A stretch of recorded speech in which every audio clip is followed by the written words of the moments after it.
Goeiedag graad 12 leerders, welkom by vandag se verbruikersstudieles. My naam is Marlie Dierand en hierdie les is moontlik gemaak deur die Noord-Kaapse Onderwysdepartement in samewerking met Pakama Navorsing en Ontwikkeling. Goed, rekordeksamen is verby. Ons het al klaar begin kyk na julle rekordeksamen, ons het deur vraag 1 en deur vraag 2 gewerk. Vandag se les gaan ons bietjie na vraag 3 kyk. Nou onthou, na elke eksamen en na elke toets moet jou onderwyser 'n diagnostics analysis doen. Daai diagnostics analysis is om te bepaal watter gedeelte van die werk ken julle nog nie en op watter gedeelte van die werk moet ons 'n bietjie meer inskerp en moet ons 'n bietjie meer inzoom op. So ons gaan kyk na julle rekordeksamen uitslae en ons het agtergekom dat reg oor die spektrum in elke vraag was daar skole en was daar leerlinge wat redelik gesukkel het met omtrent al die vrae. So ons gaan deur al die vrae werk en ek gaan vir julle wys waar julle foute gemaak en hoe ons dan ook hierdie foute kan regmaak. Soos ons nou deur die diagnose gewerk het ons gesien dat in die voedsel en voeding waar die meeste probleme gelê het, was by die definisies. Ja, julle ken nog steeds nie julle definisies nie en julle kan nie genoeg inligting rondom julle definisies neerskryf nie. So dit is belangrik dat ons weer net 'n bietjie na die definisies gaan kyk. En in die tweede plek wat ons opgetel het met ons diagnose, is dat julle regtig sukkel om die kennis wat julle in die handboek gekry het, te kan toepas op verskillende scenario's. En dit is wat altyd vir julle sê, dit is so belangrik om nie ou vraestelle te gaan swat nie. Jy moet jou teorie ken en jy moet daai teorie op enige scenario kan toepas. Dit is wat van kardinaal van belang is. Want onthou, in die eindeksamen weet ons nie watter scenario gaan hulle vir jou in verskillende vrae gee nie. So dit is hoe belangrik is dat jy jou kennis of dat jy jou teorie so goed moet ken. Goed, nou kom ons gaan kyk eers na wat was ons voorkennis. Goed, so met ander woorde, dat jy regtig kan deur die rekordeksamen kan werk, moet jy weet, wat ek van voedsel en voeding praat, wat moet ek ken? Goed, so die eerste wat jy moet weet is, dat daar 'n voedselverwante siekte gedeelte is. Tweedens is daar ons voedseloordraagbare siekte. Dan het ons natuurlik ons voedseletikette en alles wat rondom die voedseletikette gaan. Ons het ons voedselbymiddel en dan laastens is daar natuurlik die verbruikerskwessies rakende voedsel. Goed, so daai is ons hoofpunte wat ons moet onthou. So dit is die hoofpunte wat jy vir jouself moet gaan neerskryf en sê, kan ek enige vraag rondom hierdie hoofpunte beantwoord? So dit is die eerste ding wat jy moet vra. Nou ja, kom ons kyk na wat is ons basiese kennis wat ons moet hê. So die eerste ene as ons kyk na ons voedselverwante siektes, is dit belangrik om te onthou dat daar net 3 voedselverwante siektes is wat ons hierdie jaar moet ken. Eerste, koronêre hartsiektes. Ons weet ook dat ons koronêre hartsiektes word verdeel in 2 groepe. So daar het ons hoë bloedcholesterol en ons het aterosklerose. So dit is die 2 koronêre hartsiektes waarna ons moet gaan kyk. Goed, so as jy vir jouself nou hierdie diagram gaan trek, dan moet jy sommer ook vir jouself sê, hartsiekte, wat is die belangrikste nutriënt waarna ons gaan kyk wanneer ons na hartsiektes gaan kyk? Ons gaan kyk na vette. Ons gaan kyk na vesel. Goed, onthou as ons na vette kyk, is dit belangrik te onthou dat ons goeie vette en slegte vette het. So ons het versadigde vette en ons het onversadigde vette. Wanneer ons gaan kyk na cholesterol, moet jy onthou dat daar goeie cholesterol en slegte cholesterol is. So ons praat van ons LDL cholesterol en ons praat van ons HDL cholesterol. Goed, so dit is die nutriënte wat jy moet onthou. Dan ons ander 2 voedselverwante siektes was anemie. Nou wanneer ons kyk na anemie, praat ons ook van bloedarmoede. Goed, met anemie weet ons dat as ons nie genoeg yster, in Engels praat ons van iron, maar dit yster het nie, dan gaan ons nie genoeg hemoglobien hê om genoeg rooi bloedselle te maak sodat daar suurstof in ons bloed vervoer kan word nie. So ons belangrikste nutriënt is yster. Maar dan moet jy ook onthou dat yster werk mos nie alleen nie, yster het 3 vriende. So jou 3 vriende van yster is vitamine C, dit is vitamine B12 en dan is dit ook folinsuur. Goed, so daai is dan natuurlik yster se 3 vriende. En dan ons laaste siekte waarna ons gaan kyk is hoë bloeddruk. Of ons praat ook van hipertensie. Nou jy moet onthou dat sout 'n baie groot rol hier speel.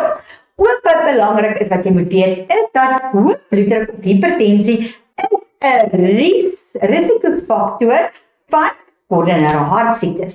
So as jy dit kan onthou, dan gaan ons by sout begin en dan gaan ons klaarmaak met al die nutriënte wat belangrik is ook vir jou koronare hartsiekte. Goed, so met ander woorde, voordat ek hierdie vraag nou gaan kyk, of voordat ek kan sien of ek hierdie vraag kan beantwoord, gaan ek nou eers gou vir my 'n mindmap maak en dan gaan ek net vir my die belangrikste dinge rondom dit neerskryf. Nou kom ons gaan kyk gou net vinnig na die definisie. Onthou, ek het gesê een van die gedeeltes wat ons opgetel het is dat julle nie julle definisies ken nie. Nou my hart is aan die baie seer, want ek het dit so mooi in die vorige hersieningslesse vir julle verduidelik. So onthou, as dit kom by aterosklerose, maak jou vinger in 'n sirkel. Dan onthou jy dat dit is my aar, daar is die binnewand van my aar. So wat gebeur met aterosklerose? Aterosklerose beteken dat hierdie binnewand gaan verhard, hy gaan vernou, bloed gaan nie meer hier kan deurvloei nie, en dit is omdat daar opbou in die binnekant van hierdie binneaar, of in die binnewand van hierdie aar, en dit veroorsaak dan dat ek hartsiektes kan kry. Nou onthou, die vraag kan maklik 4 tot 5 punte tel, maar dit kan ook 2 punte tel. So in die eksamen het ek vir julle nou sommer ook die belangrikste woorde gehighlight. So, dit is die verstopping, 1 punt, of vernouing, 'n tweede punt, en verharding, 'n derde punt, van die are, weens die opbou van cholesterol en ander vetterige stowwe in die binnewand van die aar. Goed, so met woorde, hierdie definisie het baie punte wat jy kan neerskryf. Maar as jy net onthou dat my binnewand van my aar gaan vernou, verhard, verstop, omdat daar plaak of cholesterol in die binnewand opbou, is jy verseker van al jou punte. Goed, so dit was die eerste definisie. Die tweede definisie is hoë bloedcholesterol. Goed, nou onthou, cholesterol is 'n wasagtige, vetterige stof. Dis nie vet nie. Dis 'n wasagtige, vetterige stof. Ons praat ook daarvan as plaak. Dink aan die plaak op ons tande. En daai plaak gaan sit nou bietjies vir bietjies. Kan jy sien hierso begin die plaak al klaar bietjies vir bietjies aan die binnewand vassit. En hier bou jy meer en meer en meer op. En hierso is dit amper dat jou hele aar verstop is met daai plaak. En dan wanneer ons praat van hoë bloedcholesterol, moet jy onthou, die cholesterol waarvan ons praat, is natuurlik jou LDL cholesterol, jou slegte cholesterol. Goed, so as ons gaan kyk, in die eksamen kan hierdie 2 tot 3 punte wees. So, hoë vlakke van cholesterol in die bloed wat veroorsaak dat 'n vetterige neerslag of die woord plaak kan gebruik word op die binnewand van die aarvorm. En dit gaan dan jou aar vernou en dit gaan dan belemmer dat jou bloed kan deurvloei. Goed, en daar is nog 'n punt. Goed, so kan jy sien hoe baie punte jy in een definisie kan kry. En dit is nie moeilike definisies om te gaan leer nie. Dan het ons bloedarmoede, anemie, wat belangrik is dat jy moet weet dat jou bloed het te min yster in. En as ons te min yster het, beteken dit dat daar nie genoeg rooi bloedselle gevorm gaan word nie. 'n ander woord vir rooi bloedselle is hemoglobien, wat in ons bloed gaan vorm nie, en as ons nie genoeg rooi bloedselle het nie, dan gaan ons ook nie genoeg suurstof hê wat in ons bloed gaan vervoer word nie, en dit is wat bloedarmoede of anemie gaan veroorsaak. Goed, so dit is belangrik. Kyk nou na hierdie gelukkige bloeddruppeltjie, hy het baie suurstof in. Hierdie is 'n ongelukkige bloeddruppeltjie, want hy het min suurstof in, omdat daar nie genoeg rooi bloedselle is nie, omdat ons nie genoeg yster geëet het nie. Goed, so dit is belangrik. Dan het ons natuurlik ons hoë bloeddruk. Onthou wat ek julle geleer het van die hoë bloeddruk? Hier is my aar. Hoë bloeddruk beteken dat die bloed binne in hierdie aar word teen 'n baie hoë druk vasgedruk aan die band van die aar. Met ander woorde, jou aar gaan nou begin om stoot te maak, want daar bloed het baie drukking, en met die drukking gaan die aar in en uit beweeg as gevolg daarvan, en dit kan dan veroorsaak dat jy soos 'n beroerte of 'n hartaanval kan kry. So 'n toestand waarin die bloed in die are teen 'n hoër druk as normaal gaan pomp. En dit is omdat ons ook te veel sout eet, maar dit kan ook wees as gevolg van stres, wat jy dan hoë bloeddruk of hipertensie kan kry. Dan, wat belangrik is, kom ons kyk van ons voedselverwante siektes. Soos ek gesê het, hier moet jy weet, watter nutriënte speel 'n belangrike rol.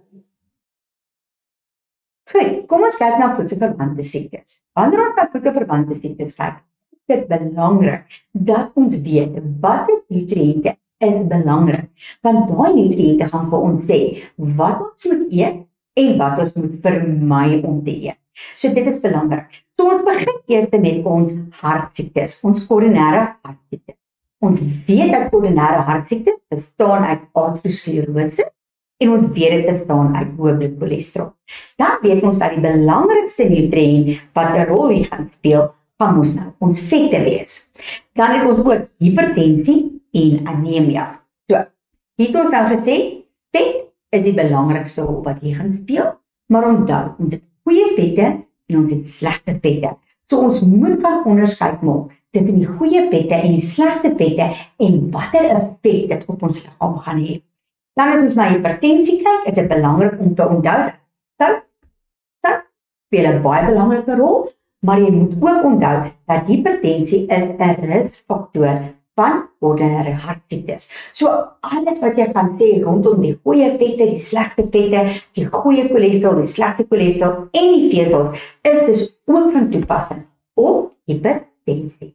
En dan met anemia weet ons dat ons belangrikste nutriënt is yster, maar ons weet ook dat yster nie op sy eie werk nie. Yster het 3 vriende. Dit is vitamine C, vitamine B12 en folien C. So moet dit nooit vergeet nie. Goed. Nou kom ons gaan kyk 'n bietjie na die bestuur en die voorkoming van hierdie siekte-toestande. Goed, so as ons gaan kyk na koronêre hartsiektes, het ek julle nou gesê, dit bestaan uit hoë bloedcholesterol en dit bestaan uit aterosklerose. So wat belangrik is om eers te onthou is, watter nutriënte moet ons minder van eet? Minder van eet. Want onthou, as jy dit ken, kan jy dit gaan toepas op enige vraag in die eksamen. Maak nie saak wat 'n scenario of wat 'n spyskaart hulle jou gee nie, jy moet dit kan toepas. Goed, so kom ons gaan kyk van watter nutriënte moet ek minder eet en hoekom. Onthou die hoekom is baie belangrik. So ek moet minder eet van versadigde vette, ek moet minder eet LDL cholesterol, ek moet minder eet aan transvette. Hoekom moet ek aan daai 3 minder eet? Want ons weet dit verstop die are, dit bou plaak op in die binnewand en daarom gaan dit lei dat bloed nie daardeur kan vloei nie en dit veroorsaak dit hartsiektes. Dan moet ek ook minder eet sout. Hoekom moet ek minder sout eet? Want sout veroorsaak hoë bloeddruk en hoë bloeddruk is 'n risikofaktor van hartsiektes. Goed, so nou weet ons van daai moet ek minder eet. So in die eksamen as jy 'n spyskaart kry, moet jy gaan kyk na watter van daai voedsel gaan vir my hierdie nutriënte gee. En dan kan jy 'n ingeligte besluit maak of hierdie spyskaart geskik gaan wees vir 'n persoon met 'n hartsiekte kondisie of nie. Nou gaan ons ook kyk aan die ander kant. Na watter nutriënte moet ons meer eet? meer eet. So ons moet meer eet aan onversorgde vette en ons moet meer eet veselryke. Onversorgde vette is belangrik want dit beskerm ons hart. Onthou dat onversorgde vette bevat ook baie HDL-cholesterol wat ons goeie cholesterol is en daarom gaan ons goeie cholesterol ons slegte cholesterol uit ons bloed uithaal, dit na die lewer toe vat en die lewer gaan dan ons snarel daarvan. Goed. En dan ons veselryke kosse verlaag ons slegte cholesterol wat ons LDL-cholesterol is en daarom gaan dit dan dus ook hartsiektes voorkom. So dit is belangrik dat jy onthou wanneer ons van hartsiektes praat, watter nutriënte moet ek minder eet en hoekom, en van watter nutriënte moet ek meer eet en hoekom. So dit is nogal belangrik.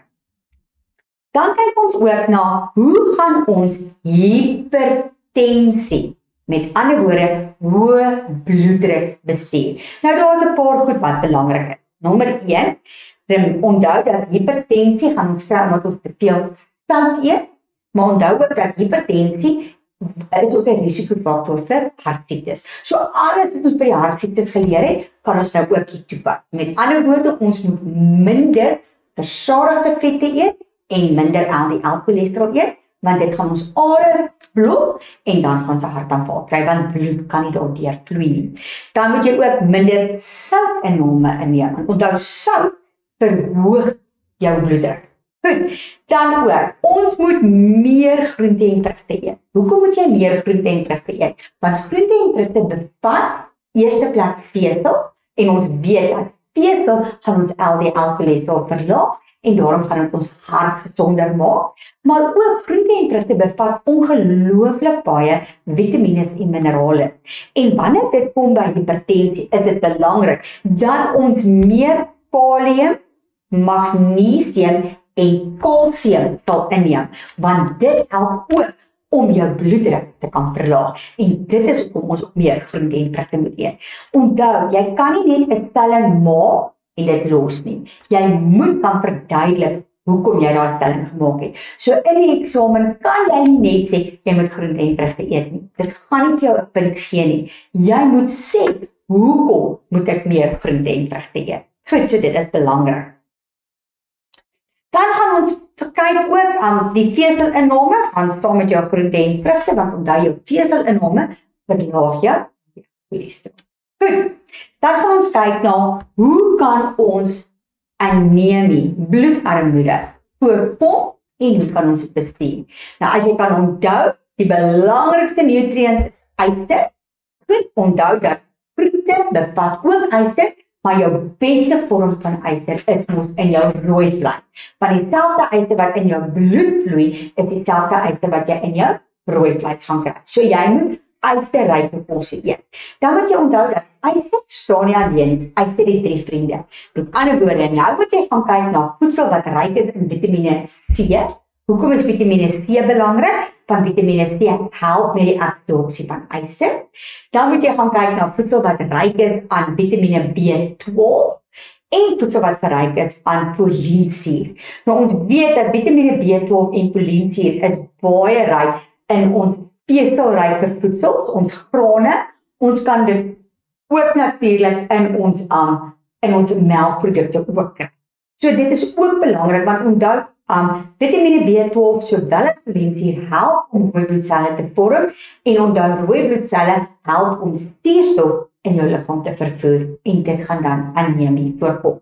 Goed. So met ander woorde, eet voedsel wat ryk is aan heemyster. Ja, so dit is jou dierlike produkte.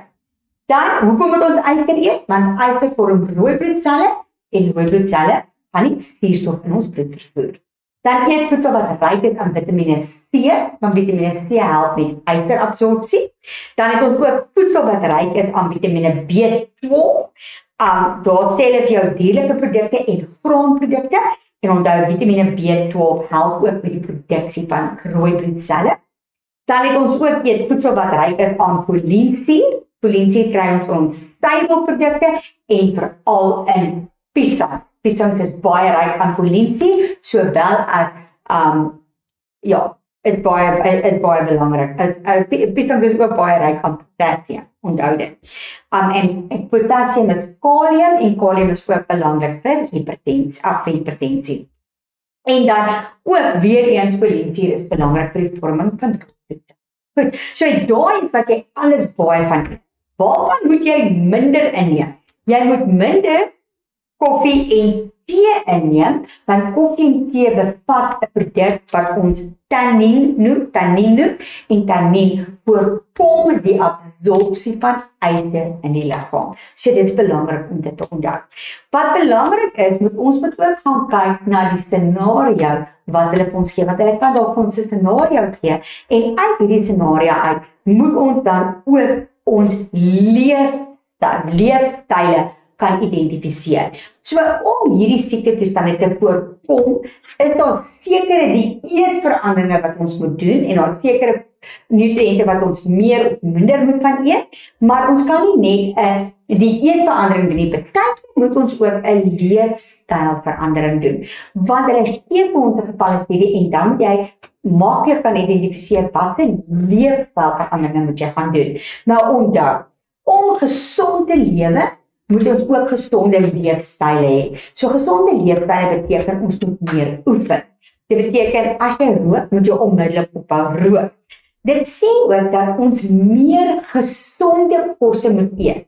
Met ander woorde, bly weg van die takeaways, bly weg van die versadigde vette, bly weg van die verfynde stysel. Ons moet meer veselryke kosse eet. Ons moet kosse eet wat baie hoog is in onversadigde vette. Ons moet meer kosse eet wat hoog is in vitamiene en minerale. Dan is dit ook belangrik dat ons 'n gesonde liggaamsgewig handhaaf, want onthou as jy oorgewig het jy 'n groter risiko om 'n hartaanval te kan kry of om enige van hierdie voedselverwante siektes te kan kry. Dit is ook belangrik dat as ons alkohol inneem, dan moet ons dit beperk, want te veel alkohol kan ook lei tot hipertensie en dan natuurlik, jy moet jou stres kan beheer. Goed, en ons lewe in 'n baie stresvolle lewe en ons lewe in 'n baie stresvolle tyd. En baie mense wat jonk is, gaan dood aan hartaanvalle as gevolg van verkeerde eetgewoontes, hulle is oorgewig, neem in totaal en al te veel alkohol, hulle rook en dan nog op top of everything het hulle ongelooflike stresvolle werk. En daai is alles faktore wat lei dat baie mense en jong mense veral hartaanvalle en beroertes kry.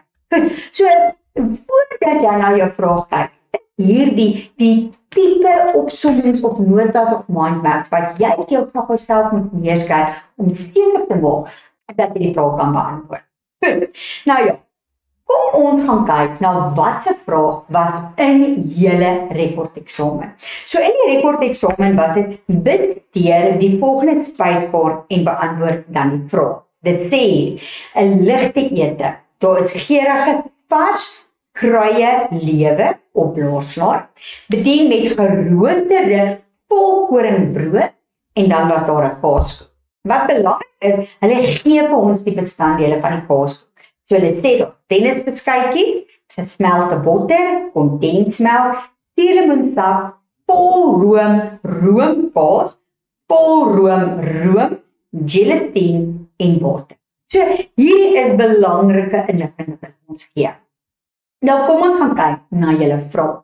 Julle het julle vraestelle voor julle. Julle onderwysers het alreeds julle vraestelle vir julle gegee. So kom ons gaan kyk. Nou sê dit, identifiseer. Onthou, jy moet altyd jou aksiewoord gaan highlight. Want dit sê vir jou hoe baie jy moet skryf. Identifiseer die bestanddele in spysbord wat help met die bestuur van hipertensie. Goed, so met ander woorde, as jy 'n foto maak, onthou wat het ons gesê met hipertensie? Wat is die belangrikste nutriënt? Ja, sout. Sout is die belangrikste nutriënt. Nee, wat het ons nog vir hipertensie gesê? Omdat die hipertensie is 'n risikofaktor vir hartaanval. Met ander woorde, waarvan moet ek minder eet? Waarvan moet ek meer eet? Goed, so ons moet meer eet van onversadigde vette, ons moet meer eet van veselryke kosse. So dit is wat jy in gedagte moet hou. Nou gaan ons terug na ons vraag toe. Dit sê, identifiseer die bestanddele in die spyskaart wat help met die bestuur van hipertensie.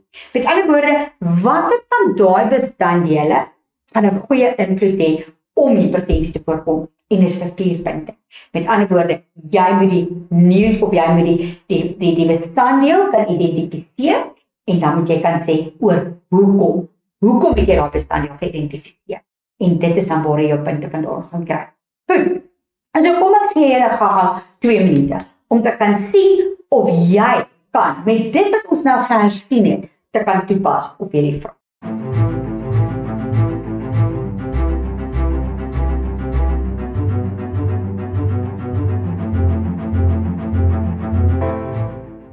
Goed, kom ons gaan kyk.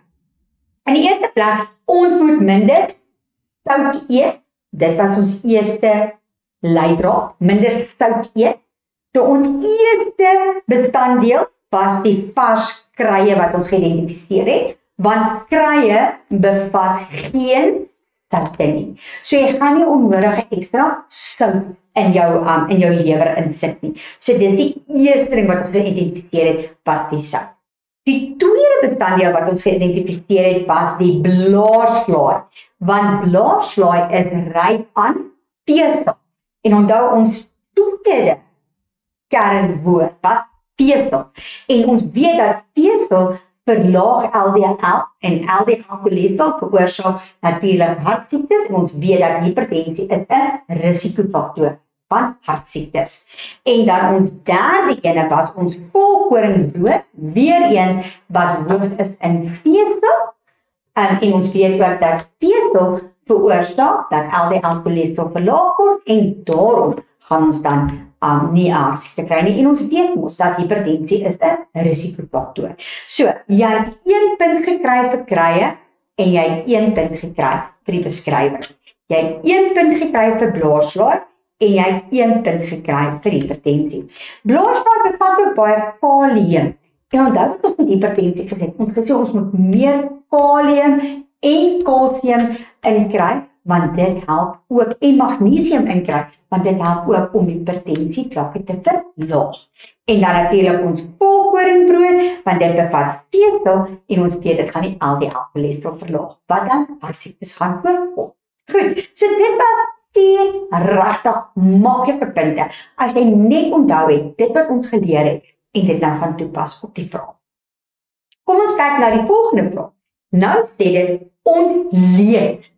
ontleed die geskiktheid van die voedselitems op die spyskaart vir 'n persoon wat hoë bloedcholesterol het.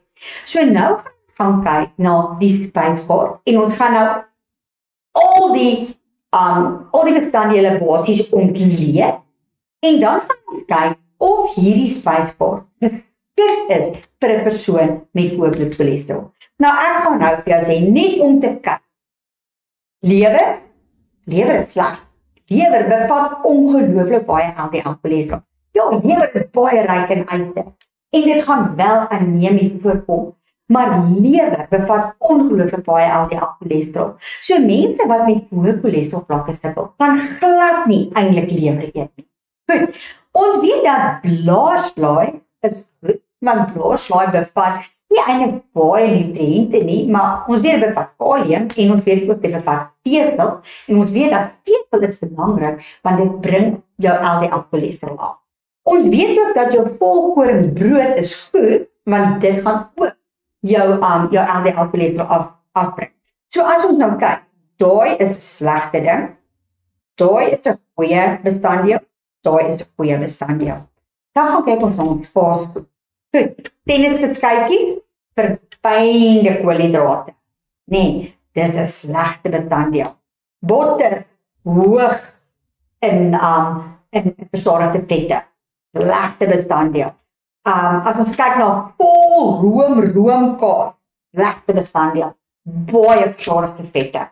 Vol room, slegte bestanddeel. dit is hoog in versorgde vette. So as ons gaan kyk na hoeveel van die bestanddele in hierdie spyskaart is eintlik sleg en hoeveel is goed, gaan dit vir jou sê of hierdie spyskaart geskik gaan wees of nie. Goed, so jou eerste punt gaan wees waar jy gaan sê hierdie spyskaart is nie geskik nie. En dan jou ander 5 punte is oor hoekom is hierdie spyskaart nie geskik nie. Goed, so met ander woorde, onthou wat ons gesê het, waarvan moet ek minder eet?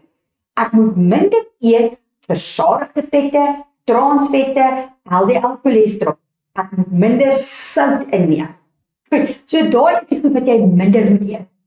So as jy gaan kyk na al hierdie bestanddele wat ons gehighlight het as sleg, wat bevat dit almal? Dit bevat almal versadigde vette en dit bevat almal daar kan transvette ook in wees en die LDL-cholesterol wat baie hoog is. Goed, kom ek gee jou gou 2 minute. Dan kyk jy met die inligting en die verduideliking wat ek van hierdie vraag gegee het, of jy op die regte antwoord kan afkom.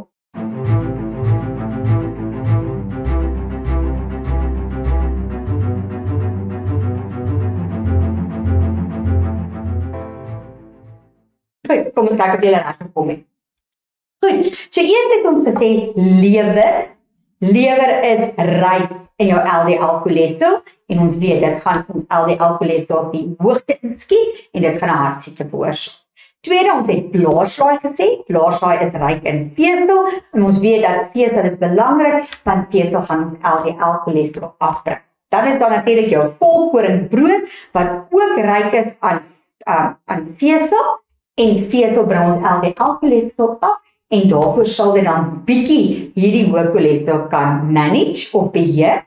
En dan botter, volroom, roomkaas en die room is ryk aan versadigde vette. En ons weet dat versadigde vette gaan plaag opbou wat ons are gaan verstop en dit gaan veroorsaak dat ons hartsiektes kry. Onthou, ons moet volledige antwoorde gee. Ons kan nie net halwe antwoorde gee nie. So as jy 'n stelling maak, moet jy daai stelling kan regverdig met 'n volledige antwoord. En so as ons daarna gaan kyk, het ons nou gesien, ontleed die geskiktheid van die voedselitem. So ons het hier gesê, dis nie geskik nie. En hoekom is dit nie geskik nie? Want daar's lewer in. Lewer is hoog in LDL-cholesterol en dit veroorsaak dat plaak in die binnewand van die are opbou en dan verstop en dit lei tot hartsiektes. Op die vorige bladsy het ek net gebrainstorm en ek het net sekere punte neergeskryf. Om nou my punte te kan kry, moet ek volledige sinne skryf. Goed, dan is daar die botter, die volroom, roomkaas en room is hoog in versadigde vette wat ook opbou en plaak in die are veroorsaak en dit kan dan ook lei tot hartsiektes. So, jy gaan kry vir lewer 'n punt, dit is hoog in LDL-cholesterol en dit veroorsaak dat plaak in die binnewand opbou en dit lei tot hartsiektes. Dan kom ons botter, volroom, kaas en room, dit is hoog in versadigde vette wat ook plaak in jou are gaan opbou en dit gaan lei tot hartsiektes. Jy het dit, jy verstaan dit. Jy moet nou net leer om dit in volledige sinne neer te kan skryf sodat jy jou punte kan kry. Onthou, halwe antwoorde kry jy punte nie. Dit moet volledige antwoorde wees en dit is waar baie van julle goed. En dan natuurlik daar die volgraanbrood en die blaarslaai wat ryk is in vesel. Dit sal nou weer jou LDL-cholesterol verlaag en voorkom dat plaak sal opbou in die binnewand van die are en dit sal daar hartsiektes gaan voorkom. Maar hulle het ons gevra of dit geskik is vir 'n persoon. So dit is nie geskik nie. En dan moet ons gaan kyk na die nutriënte wat in die bestanddele voorkom wat dit nie geskik maak nie. Goed, so dit is belangrik.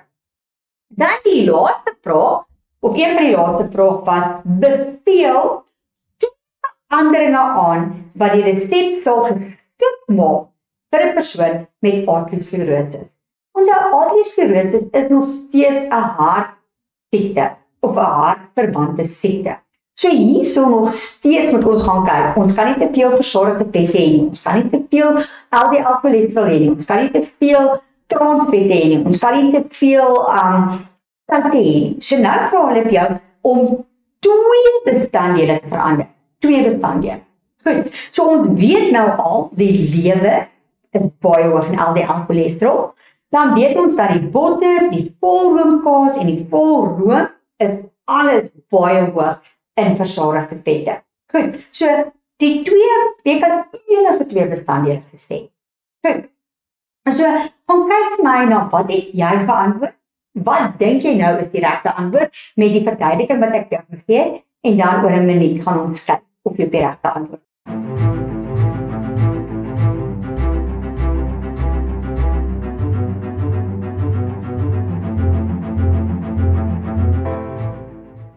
Goed, kom ons gaan kyk.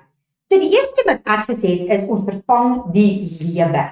En ons gaan die lewer met 'n lean molvleis vervang. Want onthou die lewer bevat baie LDL cholesterol en dis hoekom ons dit gaan vervang met ietsie wat lean is en wat baie minder versadigde vette bevat. Dan ook as ons gaan kyk na die bestanddele van die kaas.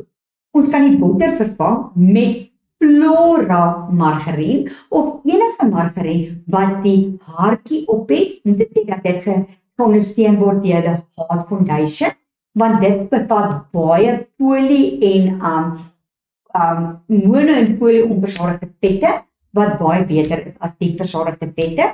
En dan natuurlik die roomkaas kon jy ook vervang het met 'n laagvet yoghurt wat jy kon vervang het om hom ook 'n bietjie meer gesonder te maak en 'n bietjie meer verbruikersvriendelik te gemaak het vir osteoporosis.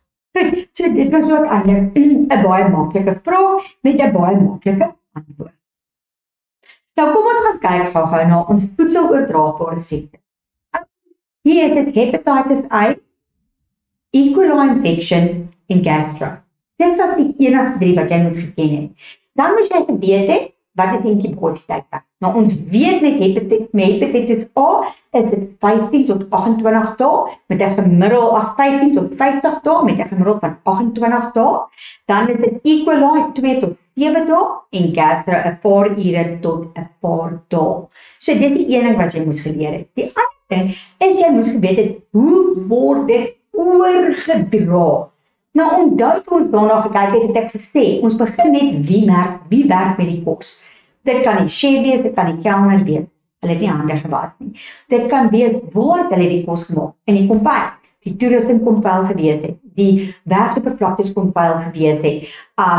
Hulle weet, al daai goeders kon moontlik bygedra het dat kruiskontaminasie kon plaasgevind het. So ons moet na hierdie dinge kyk en dit is belangrik. Hierdie was regtig vernietpunte.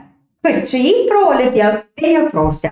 Noem waarom die inkubasietydperk van hepatitis A dit moeilik maak om die bron van infeksie te identifiseer. Goed, met ander woorde, jy weet, die inkubasietydperk is 15 tot 50 dae met 'n gemiddeld van 28 dae. So, hoekom maak dit vir jou dit moeilik? Hoekom? Want die tydperk, die inkubasietydperk is so ongelooflik lank. Jy moet regtig mooi gaan sit en dink, waar kon jy kos geëet het wat jou kon siek gemaak het? Omdat die inkubasietydperk so lank was, is dit baie moeilik om regtig te kan pinpoint presies waar en wanneer het jy hierdie bakterie opgetel. Goed, so dit is wat dit moeilik maak. So, gaan verwoord daai wat ek nou vir jou verduidelik het, net in 2 goeie sinne, sodat jy 2 punte kan kry.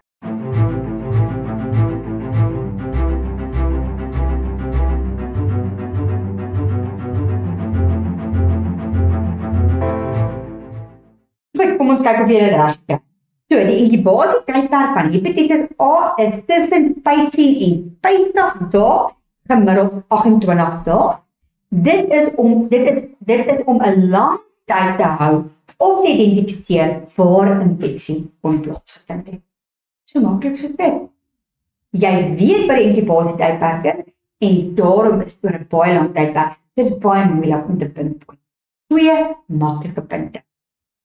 Goed, dan die volgende vraag is, lees die volgende scenario en beantwoord die vraag. James werk as 'n prokureur by PMGO makelaar. By 'n sakemiddagete het James 'n kaaskoek as nagereg geëet. James het toe gastroenteritis simptome begin kry. Nou sê dit, noem 4 maniere hoe gastro aan James oorgedra. Met ander woorde, hoe het James die gastro gekry? 4 punte. So waar begin ons? Wie het die kaaskoek gemaak? Waar is die kaaskoek gemaak? Goed, gaan skryf vir my 4 goeie punte neer, wat jy dink vir jou die ander.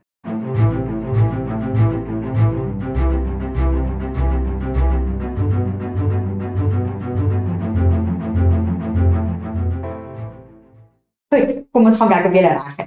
Met ander woorde, eers kyk ons na die bakker, die persoon, die chef, die persoon wat hierdie kaaskoek gemaak het. Hierdie persoon kon gastro gehad het, hy kon die badkamer toe gegaan het en hy het nie sy hande gewas nie.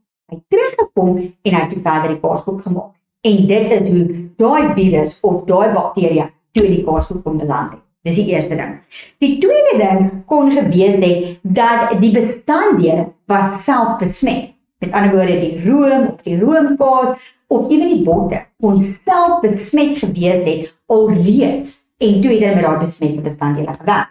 Derde, die kombuis waarin hulle gewerk het, kon dalk vuil gewees het. Die toerusting wat hulle gebruik het, kon vuil gewees het en dit is ook hoe kruiskontaminasie kon plaasgevind het. En natuurlik, die waterbron kon ook besmet gewees het, waarmee hulle die skroopgoed gewas het, sowel as die oppervlaktes afgevee het. En dit kon dan ook die besmetting veroorsaak het. So dit is nie moeilik nie. Begin altyd by wie het dit gemaak, waar het hulle dit gemaak en wat was die omstandighede rondom dit. En wat hulle in hulle hande gemaak het. Dit is die belangrikste goed waarna jy moet gaan kyk. Hierdie is maklike punte wat jy in eksamen kan kry. En daar's baie van julle wat nie die punte kon gekry het nie, want julle dink nie bietjie verder nie, julle kyk nie bietjie na die groter prentjie nie. Jy het dit, ons het daardeur gegaan, jy ken dit. Dit is baie belangrik. Goed, dan het ons gekyk na ons bymiddels. Ouens, bymiddels is moeilik. Baie moeilik. Jy moet jou bymiddels ken. Jy moet weet van jou verskillende bymiddels. Jy moet weet wat is die funksie van jou verskillende bymiddels. So hier het ons na emulsifiseerders gekyk. Ons het gekyk na ons stabiliseerders. Ons het gekyk na ons presipeermiddel, natuurlik en kunsmatig. Hierdie presipeermiddels is moeilik. Jy moet dit gaan sit, jy moet dit gaan swat, nee? En dan het ons gekyk na ons antioksidante. Nou onthou, ons antioksidante is ons vitamine A, vitamine C, vitamine E. Dit is die 3 belangrikste. Ons weet ook dat vitamine C word ascorbiensuur genoem. Ons weet ook dat vitamine C word meestal vir ons groente en vrugte gegee om verbreining te voorkom. So, dit is belangrik om dit te onthou. En dan weet ons ook dat vitamine E is 'n vitamine, 'n vetstigtige vitamine. En dit gaan in voedsel voorkom wat vette bevat.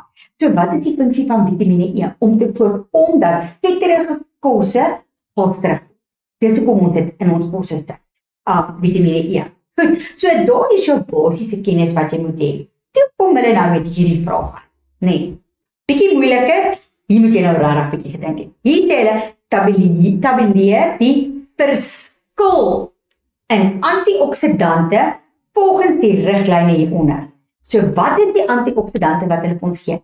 Eerste ene is kleurverandering, tweede ene is smaakverandering. Goed, met ander woorde kleurverandering. Ons weet dat vitamine C gaan kleurveranderinge voorkom in groente en vrugte. Ons weet dat vitamine E gaan halsterigheid by vetterige kosse voorkom. Dis mos 'n smaak, halterigheid is mos 'n smaak. So nou weet jy dit. Jy het dit geleer, jy ken dit. So nou vra hulle vir jou, voedsel wat geaffekteer word. Kleurveranderinge, dit maak jou groente en vrugte. Smaakveranderinge, ook halterigheid. So hier praat ons van vetterige kosse. Dan vra hulle vir jou watter vitamiene. Maak jy vitamine C, vitamine E. En daar het jy jou punte. So, as ons gaan kyk na ons antwoorde, vrugtesappe, jy kon op groente gesê, Dan by die smaak kon jy gesê vetterige kosse soos neute, botter, slaaisouse, enigiets wat vetterig is. En dan Vitamine C, Vitamine E. En dan ons het nie nodig om die scientific name te ken van ons vitamines nie. Goed, so dit was ook eintlik 'n baie maklike. Hierdie volgende vraag was gee net die punte weg. Iemand moet dan met 'n punt kry dat jy nou nie 0 vir die vraag kry nie. En dit is gegaan oor ons basiese inligting op 'n voedseletiket. So hier sê dit, lys. Nie bespreek nie, lys. Lys die inligting wat op 'n voedseletiket moet verskyn. 'n Voedseletiket. 5 punte. Regtig, dit was 5 punte maak. Dit was op my jou 5 voet neer. Ja, julle is reg. Ons begin altyd die naam van die produk. Wie is die vervaardiger en wat is die adres van die vervaardiger? Wat is die nutriënt van die produk? Ons gaan kyk na wat is sy prys byvoorbeeld. En dan laastens kan ons ook sê soos allergene of pryse wat hulle moet vir jou gee. So ons begin altyd by die maklike goed. Onthou, 'n mens moes 'n etiket gemaak het vir jou perfeksamen. Nou ek weet julle doen nou nie voedsel nie, maar julle doen meer tekstiele, maar ook vir dit moes jy 'n etiket gemaak het. So wat het jy op daai etiket gaan sit? Baseer dit nou net op 'n voedseletiket. Maklike punte. Ouens, hierdie 40 punte was rarig nie moeilik nie. Toe het ons nou by die laaste paar vrae van julle vrae. En dit het gegaan oor voedselverwante verbruikerskwessies. Nou wie is dit? Genetiese gemodifiseerde voedsel, jou GMO's, organiese geproduseerde voedsel, bestraalde voedsel en voedselsekuriteit. Goed, nou kom ons kyk net gou in 'n nutshell. Na jou GMO's, geneties gemodifiseerde voedsel. Onthou, geneties gemodifiseerde voedsel is waar hulle DNA uit een voedsel uithaal en hulle embed dit in 'n ander voedsel sodat hulle 'n supervoedsel kan kry wat baie goeie eienskappe het. Nee, so met ander woorde, dit het 'n langer rakleeftyd, dit het 'n baie groot opbrengs, dit is baie goedkoper, dit kan bydra tot voedselsekuriteit. Goed, wat is nou die nadele van geneties gemodifiseerde voedsel? Een van die grootste nadele is ons weet nie watter invloed het dit op ons grond nie en ons grondkwaliteit nie. Tweede, ons weet nie regtig wat se invloed het dit op ander gewasse nie, op ons gesondheid nie. Ons weet dat geneties gemodifiseerde voedsel kan moontlik allergiese reaksies tot gevolg het, maar daar is geen regte data wat vir ons enige inligting kan gee dat geneties gemodifiseerde voedsel reg vir ons sleg is nie. Daar is die etiese goedes rondom 'n hoendertjie kan nie 6 weke oud wees en dan geslag word nie, of 'n lammetjie kan nie 6 weke oud wees en dan geslag word nie, of jy kan nie 'n hoender elke 2 ure 'n eier laat lê byvoorbeeld. So daar's baie etiese goed rondom dit, maar daar is niks regtig konkreet om vir ons te sê dat geneties gemodifiseerde voedsel bestaan. Dan as ons kyk na organies geproduseerde voedsel. Onthou wat ek sê, die mense wat op die plase werk, daar is baie plaasarbeiders, so dit skep werksgeleenthede. Goed, maar as ons na die negatiewe gaan kyk, in die eerste plek die opbrengs is baie min. Okay. So met ander woorde, daai kosse is baie duurder, dit sal nie bydra tot voedselsekerheid nie. So dit is belangrik. Okay, positiewe kant, werksgeleenthede en natuurlik is dit omgewingsvriendelik wat ons gebruik glad geen chemiese plaagdoders of insektedoders nie, so ons grondkwaliteit en alles is baie beter. Bestraalde voedsel. Hoekom het ons bestraalde voedsel ingebring? Ons het bestraalde voedsel ingebring omdat ons die rakleeftyd wil verleng, omdat ons uitvoerprodukte het wat na ander lande toe gaan wat varsprodukte is en ons kan nie veroorsaak dat daar enige bakterieë op daardie vrugte en groente is wat ons uitvoer en dit dan hervestig in 'n ander land nie. So ons moet daai bakterieë dan vernietig.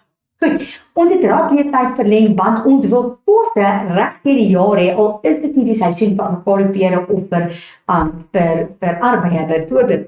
Maar met bestraling gee dit ons die geleentheid om dit reg deur die jaar te kan doen, want ons kan bepaal wanneer die voedsel nou moet ryp word, byvoorbeeld.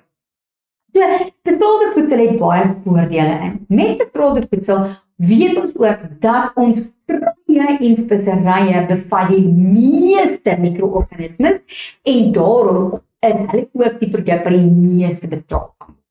Goed, en dan voedselsekuriteit weet ons, voedselsekuriteit beteken dat mense ten alle tye bekostigbare nutriëntryke voedsel tot hulle beskikking moet hê, sodat almal in die land kan eet en almal in die land gesond kan wees. So dit is wat voedselsekuriteit kan wees. Maar onthou dit is belangrik dat dit bekostigbaar ook moet wees. En as ons na vandag se ekonomie kyk, baie van ons voedselitems nie bekostigbaar nie. So dit het nog 'n groot vraagteken rondom die voedselsekuriteit in Suid-Afrika. So dit is belangrik om dit te onthou. So hier gaan kyk ons nou, daai is nou maar net weer wat ek nou met julle bespreek het. So jy moet dit ken. So dit is goedjies wat ek jou moet neerskryf voordat jy die vraag gaan kyk. Nou kom ons gaan kyk na die vraag. Maklik. Bestudeer die etiket op die soppakkie hieronder en beantwoord die vraag wat het. Nommer 1. Identifiseer 3 bestanddele, die lysbestanddele wat moontlik bestraal. Onthou wat ons gesê het. Wat voedsel bestraal ons die meeste? Kruie en speserye. Goed. Voerprodukte soos vars groente en vrugte en daar's vleis wat ook uitgevoer gaan word. So kom ons gaan kyk na die lys van bestanddele en dan identifiseer jy vir my 3 bestanddele in hierdie lys wat moontlik bestraal kan wees.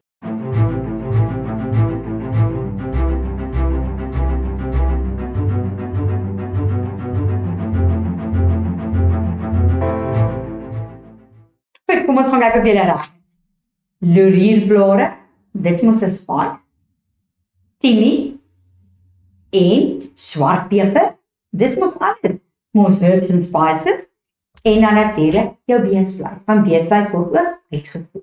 Goed, so hierdie was eintlik 3 maklike vrae as jy net kon onthou wat gesê het.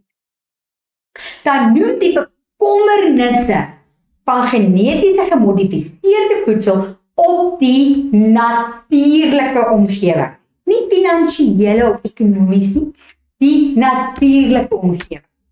So wat het ons gesê? Wat kan hulle nie bewys nie? Skryf gou op my neer. Wat kan hulle nie bewys nie? Goed, kom ons kyk op julle reg. In die eerste plek, is daar enige invloed op ons grond? Wat gebeur met diegene wat in ander produkte ingevoeg word? Wat gebeur as GM plante konvensioneel gekweekte plante bestry? Kry ons dan hierdie superplante? Kan gebruik word om diere groter en vinniger as gewoonlik te laat groei en dan word op 'n jonger ouderdom geslag. Dis daai etiese ding wat mense vra aan het.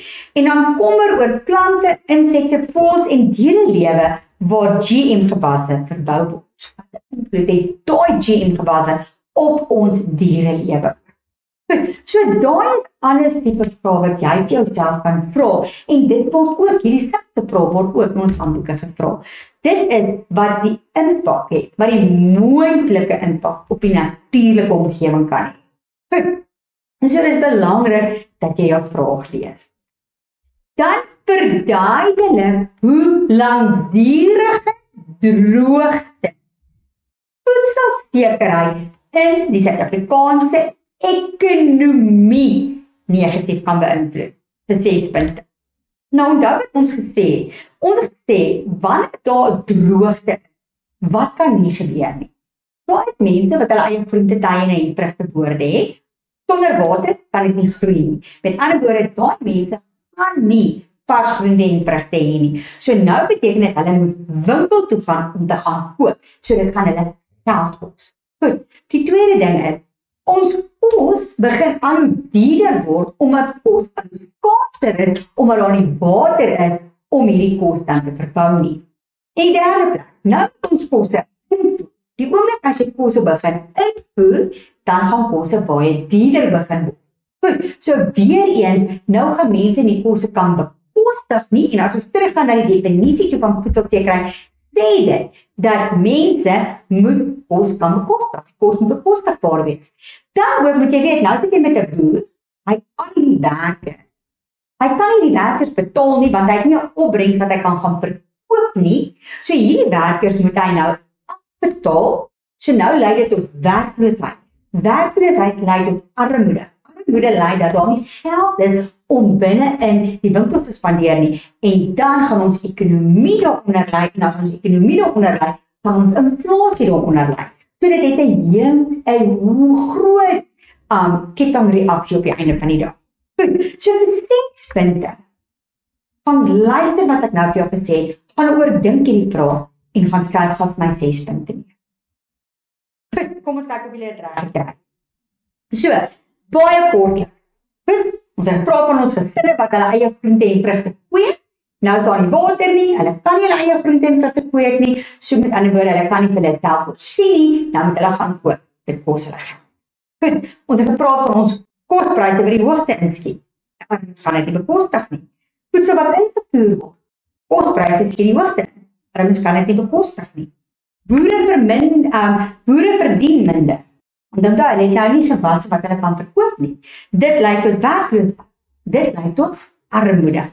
En dan natuurlik, onthou, omdat minder produkte is, gaan ons minder produkte hê wat ons kan uitvoer. En onthou, ons uitvoermarkte bring vir ons baie geld in ons land.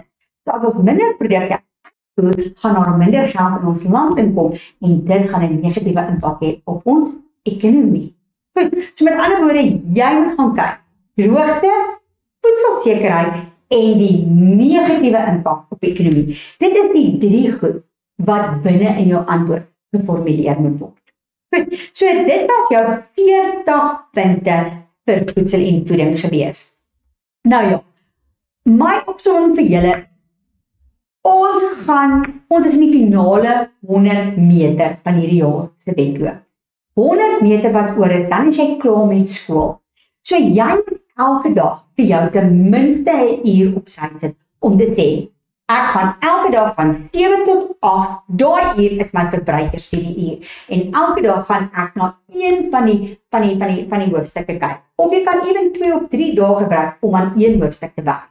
Maar wat belangrik is dat jy eers sal gaan sit en vir jou alles gaan neerskryf rondom daai hoofstuk wat jy besluit om 'n vraag deur te werk. Om seker te maak dat jy al die teorie ken rondom daai spesifieke hoofstuk. En gaan maak vir jou mind maps, gaan maak vir jou nuwe opsommings, dat jy letterlik die belangrikste punte op gaan som en belangrikste punte gaan neerskryf.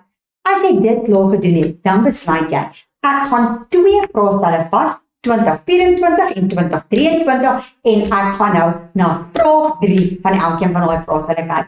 En dan werk jy letterlik deur elke vraag.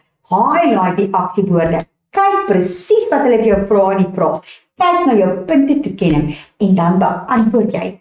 En as jy dit klaar beantwoord het, dan gaan kyk jy na jou memo en jy gaan kyk, het ek reg gekom? Het ek geskryf wat min of meer die korrekte antwoord kan wees? Gaan terug na jou notas toe en sien wat het jy opgesom en of dit korrek is en of jy die korrekte goeders leer. Onthou, ons leer nie ou vraestelle nie. Ons leer ons teorie en dan moet ons daai teorie kan toepas in verskillende scenario's. So dit is wat belangrik is. Ons moet oefen hoe om 'n vraag te lees, hoe om 'n vraag af te breek, hoe om 'n vraag te interpreteer en dan laastens, hoe moet ek 'n vraag formuleer. Baie dankie vir vandag se les. Dit was ongelooflik lekker vir my om hierdie kennis met julle te deel, om deur julle vraestel met julle te gewerk het en te kan sien waar het jy jou foute gemaak in die rapporteksamen, sodat jy nie dieselfde foute maak in die eindeksamen nie. Lekker dag, totsiens.